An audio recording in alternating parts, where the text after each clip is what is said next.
সকাল বন্ধুরা, আশা করছি তোমরা সবাই খুব ভালো আছো আর আমিও বেশ ভালোই আছি। আরও আর একটা বেশ গরম গরম সকাল নিয়ে তোমাদের সামনে হাজির হয়ে যাচ্ছি। 5টা কিন্তু বাজেনি, বাজে বাজে করছে। তো বাইরের মানে পরিবেশটা কেমন আছে সেটা কিন্তু এক ঝলক আমিও দেখে নিই আর একবার তোমাদেরকেও দেখিয়ে দিই। আর আমার এখান থেকে দেখতে না বেশ ভালোই লাগে। দেখো আলো হচ্ছে ওই যে জলটা আমার যে পাশে দেখতে পাও না, এটা দিঘি মতন, তারই কিন্তু জল। এটা বেশ ভালো লাগছে, আলো আলো হচ্ছে। তবে আমি এখন বন্ধ করে দিয়ে আমি কিন্তু আমার যে কাজকর্ম সংসারে সেই সমস্ততে আমি লেগে পড়ি। খুব সকাল সকাল লাগছে বন্ধুরা।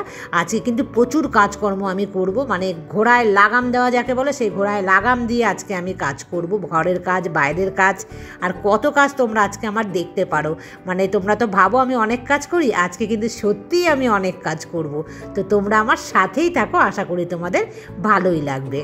আর যারা যারা আমার ভিডিও দেখতে ভালোবাসো তাদের প্রত্যেকের কাছে আমার রিকোয়েস্ট, তোমরা একটা লাইক করে দিও। তোমাদের একটা লাইকে কিন্তু আমি অনেক বেশি অনুপ্রেরণা পাই নতুন ভিডিও বানানোর।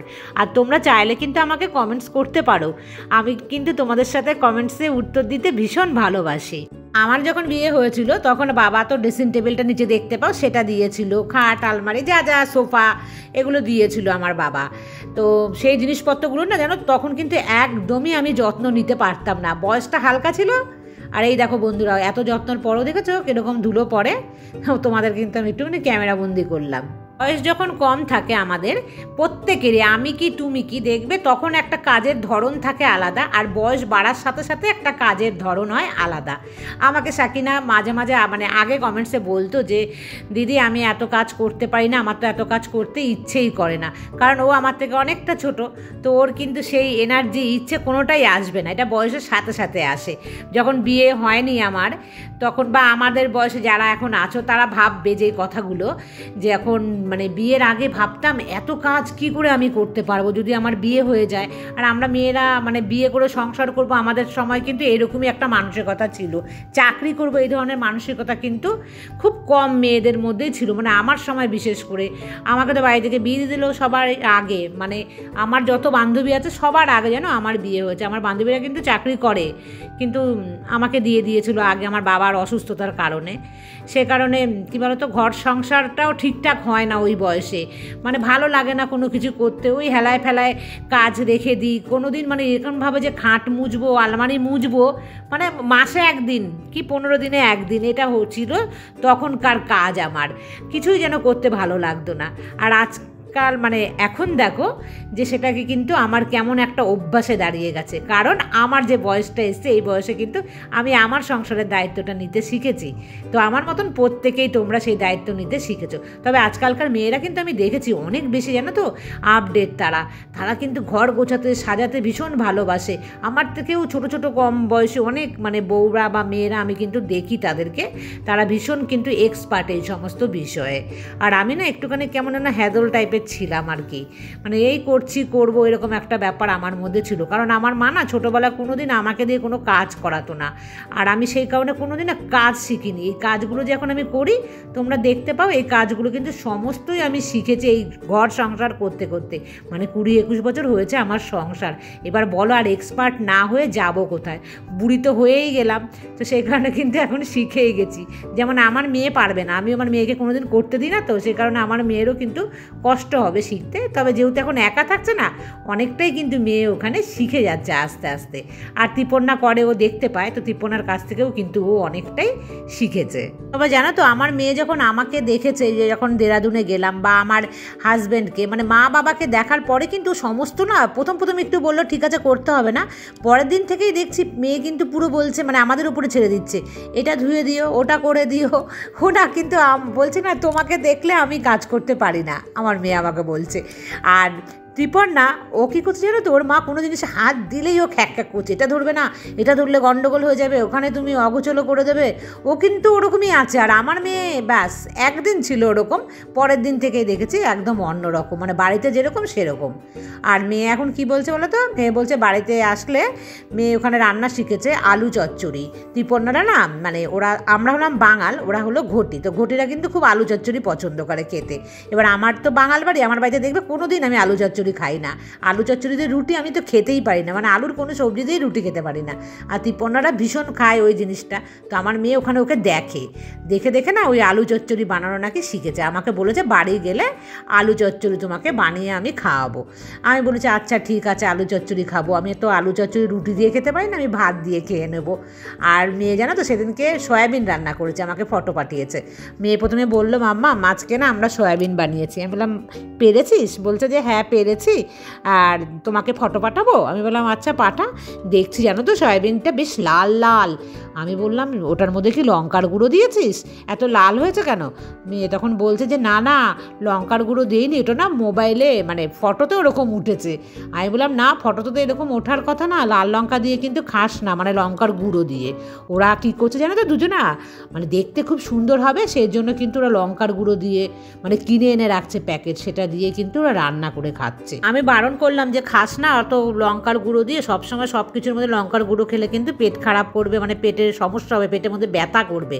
আর তিপন্না কি এখন বলছে মেয়ে ভালো আছে, ও মেডিসিন কিন্তু ওর এখনও চলছে, সে কারণে পেটে ব্যথাটা ওর করছে না এখন একটুও। তবে মেডিসিন শেষ হলে তারপরে কিন্তু বোঝা যাবে যে ও কতটা ভালো আছে। আর এদিকে সামনের মাসের মানে 5 তারিখ থেকে তো ওদের পরীক্ষা শুরু হয়ে যাবে। তারপর যেই পরীক্ষাটা শেষ হবে, ওদের তো সেশন শেষ হয়ে যাবে এই বছরের, ওরা কিন্তু বাড়ি চলে আসবে এবং লং টাইম বেশ অনেকগুলো মাস কিন্তু ওরা বাড়িতে থাকবে। কারণ তারপরে আবার অগস্টে ওদের কিন্তু শুরু হবে নতুন সেশন, আর তখনই মেয়ে কিন্তু যাবে। আর এবার হয়তো আর আমি যাওয়ার সময় নাও যেতে পারি, তবে শুনছিলাম যে তিপন্না আর তিপন্নার মা না, মানে তিপন্নার বাবা আর মা দুজনা হয়তো দিতে যেতে পারে। কিন্তু আমার আর যাওয়ার এই বছর আর কোনো রকম মনে হয় হবে না সুযোগ, দেখা যাক কী হয়। নাহলে ওর বাবাকে বলেছিলাম তুমি ওখান থেকে চলে যেও, যেখানে ওর বাবা আছে সেখান থেকে ওখানে গিয়ে মেয়ের সঙ্গে দেখা করে এসো। আর মেয়েরা জানো তো হোস্টেল চেঞ্জ করতেও পারে, কারণ হচ্ছে যে হোস্টেলে আমরা মানে মেয়েরা এখন আছে তোমরা দেখেছো না কত ভালো বলো হোস্টেলটা, মানে একদম কলেজের সামনে রয়েছে, মানে এত সুন্দর ফেসিলিটি, ঘুম থেকে উঠেই ওরা ইউনিভার্সিটি চলে যেতে পারছে। কিন্তু মেয়ে বলছে যে মামা ওখানে কী সমস্যা হচ্ছে জানো তো, ওই খাওয়া দাওয়ার তো সমস্যা তোমাদেরকে বলেছি। তারপরে ওখানে আমাদের হচ্ছে মানে এতটাই চার্জ দেওয়া আছে যে ইনভার্টার সিস্টেম, ওখানে লোডশেডিং হয়ে গেলে ইনভার্টার ওরা দেবে কিন্তু, তো আমরা তো এর জন্য চার্জ দিচ্ছি সমস্ত। কিন্তু মেয়ে বলছে যে গরম পড়েছে এখন, বলছে একদম জানো তো লোডশেডিং হয়ে গেলে ওরা কিন্তু দিচ্ছে না ইনভার্টার বা জেনারেটর, কিছুই দিচ্ছে না। কি গরম লাগছে আমাদের, মানে দেখো এই সম্পর্কে মানে চুক্তি আছে সেটাও করছে না। তারপর আরেকটা কি সমস্যা হয়েছে ওখানে, মেয়েদের যে মানে ওদের যে লন্ড্রির লোক নিয়ে যাচ্ছে জামা কাপড়, তো সে কী হচ্ছে জানো তো, দিচ্ছে 2 দিন পর পর এটা পাচ্ছে না, হারিয়ে যাচ্ছে, ওটা হারিয়ে যাচ্ছে। আমার মেয়ের বেডশিট হারিয়ে গেছে, তারপরে বালিশের কভার হারিয়ে গেছে, মেয়ের একটা ট্রাউজার হারিয়ে গেছে, তিপন্নার ট্রাউজার হারিয়ে গেছে, মানে এরকম কি হচ্ছে বলো তো, প্রতি মাসে একটা একটা করে জিনিস সেগুলো হচ্ছে হারিয়ে যাচ্ছে, ওখান থেকে পাওয়া যাচ্ছে না। বলছে লন্ড্রির লোকরা কোথায় হারিয়ে দিচ্ছে না, কে নিয়ে চলে যাচ্ছে। তো এগুলো তো ঠিক না বলো, লন্ড্রির লোকদের তো দেখাশোনা কারা করবে? এগুলো তো আমার মেয়েরা করবে না, ওরাই দেখাশোনা করবে, ওরা ঠিকঠাক করছে না। তো নানা রকম না সমস্যা হচ্ছে, থাকতে গেলে আস্তে আস্তে বোঝা যায়। তাই এখন কি করব, মানে ভালো লাগছে না। আর যেখানেই আমরা নিই না কেন হোস্টেল, এত কাছে তো হবে না আর এত সুবিধে হবে না বলো, রাস্তা থেকে কি সুন্দর দেখা যেত, এত ভালো লাগছিল। আর ওই ভালো লাগার জন্য জানো তো আমাদেরকে কিন্তু ওখানে প্রায় 30 থেকে 40 হাজার টাকা কিন্তু বেশি দিতে হতো, এত কলেজের কাছে থাকতাম। এতগুলো টাকা বেশি দেওয়ার পরও যদি মানে ফেসিলিটি না পাই, তাহলে বলো একেতে খাওয়ার কষ্ট, তারপরে এরকম ফেসিলিটিও পাচ্ছে না, মানে ভীষণই একটা দোটানার মধ্যে রয়েছি। তারপরে আমরাও যাচ্ছি না, ঘর বদলালে কি হবে, ওর বাবা যেতে পারবে কি না। তার তিপন্নার মা বাবা হয়তো যাবে, যদি যায় তো তবুও একটু নিশ্চিন্ত হবো, আর না গেলে কিন্তু নিশ্চিন্ত আর হব না, যে চিন্তায় আছে এটা নিয়ে ভীষণভাবেই। আর কি হয় না হয় দেখছি, তোমাদেরকে জানাবো বন্ধুরা সবটাই। আর দেখেছো এই যে গাছে ছোটো ছোটো ফুলগুলো দেখছো, এই কটা ফুলই কাল ছিল গাছে, আর বাদ বাকি সমস্ত ফুল কে তুলে নিয়ে চলে গেছে। আর আমার ক্যামেরাতে ধরা পড়েছে কেউ একজন আর নিচ্ছে, কিন্তু আমি না সেই লোকটাকে চিনি না, মানে অচেনা কোনো লোক এসে আমার গাছ থেকে ফুল নিয়ে গেছে। আর সেটা ভেবেই না রাত 3:30 থেকে আমি জেগে আছি যে লোকটাকে ধরবো, যে কে এসছে। আমি লাইট জ্বালিয়ে রেখেছিলাম এই পেছনের এই দিকটার লাইটটা, তো সে কিন্তু আর আসেনি। যাই হোক, আমি না সেই কারণে অনেক সকাল সকাল ঘুম ভেঙে গিয়ে ভাবলাম যে ফুল কটা নিয়ে নিলে দেখো, আর আমাকে তো আবার ফুল কিনতে যেতে হবে, আর নাহলে ফুল ছাড়া। আগের দিন কিন্তু জানো আমি ফুল ছাড়াই পুজো দিয়েছিলাম, মানে এই 2-1টা যা ছিল সেই কটা নিয়েই আমি পুজো দিয়েছি। আর বন্ধুরা ঠাকুরকে কিন্তু আমি দিয়ে চলে এসেছি, দিয়ে এখন উপরে আসলাম। এসেই আমি ওপরে যে কিচেন কিন্তু পরিষ্কার করে রাখি রাতেরবেলা, তারপরেও কিন্তু তোমাদেরকে বলেছি তোমরাও করবে এরকম পোকামাকড়ের জন্য। এই দেখো আটা মেখে রাখবো। আটা কি বলো তো, আমি না বেশি করে কিন্তু মেখে রাখি না, খুব কমই আমি মাখি। অনেকেই বেশি দিন ফ্রিজে রেখে দেয়, বেশি দিন রেখে দিলে কিন্তু ফ্রিজে কালো হয়ে যায়, মানে 2 দিন রাখলেই। আর আমার না এটা একদমই ভাল লাগে না। যাই হোক মেখে দেখো আমি রেডি হয়ে গেছি জানো। আমি যাব কিন্তু এখন বাজারে। এখন ঘড়ির কাঁটাতে কটা বাজে দেখতেই পাচ্ছ বন্ধুরা। তো অনেক সকাল সকাল উঠলে কিন্তু এটাই একটা ফায়দা, অনেক কাজ করা যায়। আর তোমরা আমার সাথেই থাকো, এখনো অনেক কাজ বাকি। ঘড়ির কাঁটাতে দেখো 8:30 বাজে প্রায়। তো চলেও এসছি বন্ধুরা 8:30টার মধ্যে, একদম 9টায় জল আসবে, তাড়াহুড়ো করে কিন্তু একদম ঝটপট চলে এসছি। আমার হাউস হেল্পারও আসবে। তো কি এনেছে না এনেছে তোমাদেরকে দেখাচ্ছি, একটু রেস্ট নিই, মানে প্রচন্ড গরম, ঘেমে গেছি একদম। তো আসছি পরে তোমাদের সামনে। বন্ধুরা বাজার থেকে তো চলে আসলাম। দেখো প্রথমেই না এসে আমি কিন্তু শাকটা নিয়ে বসেছি, মাছটা এখনও আমি ধুতে যাইনি। প্রথমে শাকটা ধুয়ে নিচ্ছি, আমার হাউস হেল্পার বাসন ধুচ্ছে পিছনে। তো ভাবলাম যে ওর বাসন ধোয়া হয়ে গেলে আমি কিন্তু শাকটা ধুয়ে নেবো। আর এই দেখো এই কত টাকার শাক বলো তো, মাত্র 5 টাকার শাক, মানে একটা আটি আমি 5 টাকা দিয়ে পেয়েছি। প্রথমে চেয়েছিল 1 আটি 10 টাকা, তো আমাকে 2টো আটি দিয়েছে জোর করে ওই মাসি, মানে যে বিক্রি করে। তো আমি বললাম কত, 2টো 10। বিশ্বাস করো বন্ধুরা আমি একবার বলেছি, তখন বলছে আচ্ছা আচ্ছা নিয়ে যাও। তো আমি নিয়ে চলে আসলাম। আর 5 টাকায় অতখানি শাক আমি কিন্তু পুরোটাই খেয়ে নেবো, কারণ সবুজ শাক খেতে ভীষণই ভালো লাগে। আর আমি না নিচ থেকে মাছ ধুয়ে চলেও এসেছি। তো সকালবেলার খাবার তো একটুখানি ভারী খাওয়া উচিত, কারণ আমি সকাল 3:30 মানে ভোর 3:30 থেকে কিন্তু আমি জেগে আছি। আর দেখো আমি চটপট গরম গরম রুটি বানাচ্ছি। আমি জানি আমি যখন বাজারে যাব, মানে আসবো বাজার থেকে, তখন কিন্তু এসে আমার আটা মেখে রুটি করতে একটুও ভালো লাগতো না। তো আমার নিজের শরীর বুঝে আমি মেখে রেখে গেছি। মেখে রাখাটা না অনেক কঠিন, দেখবে আমাদের জন্য রুটি বানানো, ওই আটা মাখার জন্য কিন্তু আমরা অনেকেই রুটি খেতে একদম চাই না। তো যাই হোক ঝটপট বানিয়ে ফেলেছি। কী দিয়ে খাচ্ছি দেখো, মনে নেই, ভেবেছিলাম একটু কলা টলা আনবো, এত হুটোপাটা করেছি না আমার হাউস হেল্পার আসবে বলে। সেই জন্য কিন্তু দেখো ওই মানে একটুখানি আমি ড্রাই ফ্রুট যে ভিজিয়ে রেখেছিলাম সেটাই নিয়েছে, আর টক দই। আর টক দইটা না দারুণ লাগছে বন্ধুরা খেতে। তবে আমি তো এই টক দইটা তোমাদের প্যাকেটের দুধ দিয়ে করছি। প্যাকেটের দুধ খাওয়া কিন্তু শরীরের জন্য একদমই ভালো নয়, কিন্তু কিছু করার নেই। যাই হোক বন্ধুরা দেখো নিচে এসছি, এটা তো আমি সকাল সকাল ধুয়ে দিয়ে গিয়েছিলাম, সেটাকেই কিন্তু আর একবার আমি উল্টে দিচ্ছি। আর তারপর তোমাদেরকে দেখাচ্ছি আমি বাজার থেকে কি মাছ এনেছি। মাছ খেতে তো ভীষণই ভালোবাসি, তবে বেশি মাছ খাবো না, আমি 2 রকম মাছই কিন্তু এনেছি। এটা দেখতে পাচ্ছ চিংড়ি মাছ, আর এই যে দেখতে পাচ্ছ তোমরা হয়তো আমার মানে যারা যারা বন্ধু আছো তারা কেউই মনে হয় এই মাছটা খাও না, কিন্তু আমি না ভীষণ ভালোবাসি বন্ধুরা। এই মাছটা খেলে কি কিছু হয়? কিছু হয় না আমি জানি, কারণ অনেকেই বলে যে এই মাছটা নাকি খেতে নেই, কিন্তু আমার তো ভালো লাগে, তাই আমি কিন্তু এই মাছটা খাই। আর বলছি এটা কি মাছ দেখে তোমরা কি চিনতে পারছো? না চিনতে পারবে না, আমি বলে দিই এটা হচ্ছে বোয়াল মাছ।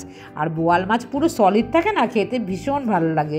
আমার মেয়ে ভালোবাসে, আমি ভালোবাসি, আমার মাও ভীষণ ভালোবাসে। তো এই মাছটা না সবসময় পাই না, এই মাছটা খুব কমই পাওয়া যায়। যাই হোক আজকে পেয়েছি তো নিয়ে এসেছি। আর আজকে দেখো বন্ধুরা কী এনেছে, এখনও আমার চলছে কিন্তু এই যে নিম পাতা, আমি পেলেই বাজার থেকে নিয়ে আসি। আর এই দেখো কয়েকটা অল্প মানে সবজি এনেছি, খুব বেশি আনেনি। তবে শাক 2 আটি, 1 আটিতে আমি কেটে ধুয়ে নিয়ে মানে বেছে ধুয়ে নিয়ে চলে আসলাম, আর 1 আটি দেখতেই পেলে ওখানে। তো ওই শাকটাকে না বেছে মানে কেটে নিচ্ছি আগে। আর শাক কাটতে গেলে আমার ভীষণ ভয় লাগে, কদিন আগে আমার হাতটা কেটে গিয়েছিল, তারপর থেকে না একটু ভয় ভয় আমার লাগে শাক কাটতে, কিন্তু তার আগে আমার কখনো এরকম ভয় লাগতো না। দেখেছো 1 থালা ভরে কিন্তু নোটে শাকটা হয়েছে। আর বন্ধুরা বোয়াল মাছের ঝাল খেতে ভীষণ ভালো লাগে, তবে বোয়াল মাছের না কালো জিরে দিয়ে একটা ঝোল হয়, সেই ঝোলটাও খেতে ভীষণ ভালো লাগে, কিন্তু আমি না ওটা রান্না করতে জানি না। দেখতে না কালো কালো হবে, মানে কালো জিরে বাটা দিয়ে করে সেটা। আর বন্ধুরা আমি দেখো এখানে কিন্তু আমি কিন্তু একটু দিনই লঙ্কার গুঁড়ো, এখানে কিন্তু লাল কাঁচা লঙ্কাগুলো সেখান থেকে বেছে বেছে মিক্সিতে টমেটো দিয়েছে, সেই কারণে কিন্তু কালারটা রেড হয়েছে। আমি চিকেন ছাড়া কোনো কিছুর মধ্যেই কিন্তু একদমই দিই না লাল লঙ্কার গুঁড়ো। আর যে কোনো শাকের মধ্যে আমি রসুন ফোড়ন ভীষণ ভালোবাসি, তাতে সেই শাকের সাথে রসুন যাক বা না যাক আমি কিন্তু খাই, আর আমার ভালোও লাগে, মানে মন যা চায় আমি সেটাই কিন্তু করি বন্ধুরা। আর আজকে দেখো বাজার থেকে আমি এসছি, সকালে কতটা কাজ করে গেছি, তারপরেও না অনেকটা এনার্জি পাচ্ছি। আর অন্যান্য দিন কিন্তু আমি একটু এনার্জি পাই না, বাজার গেলে মানে সেদিন সেদ্ধ ভাত খেয়ে নেবো, নাহলে 1 তরকারি ভাত খেয়ে নিই। আর আজকে কিন্তু প্রচুর এনার্জি।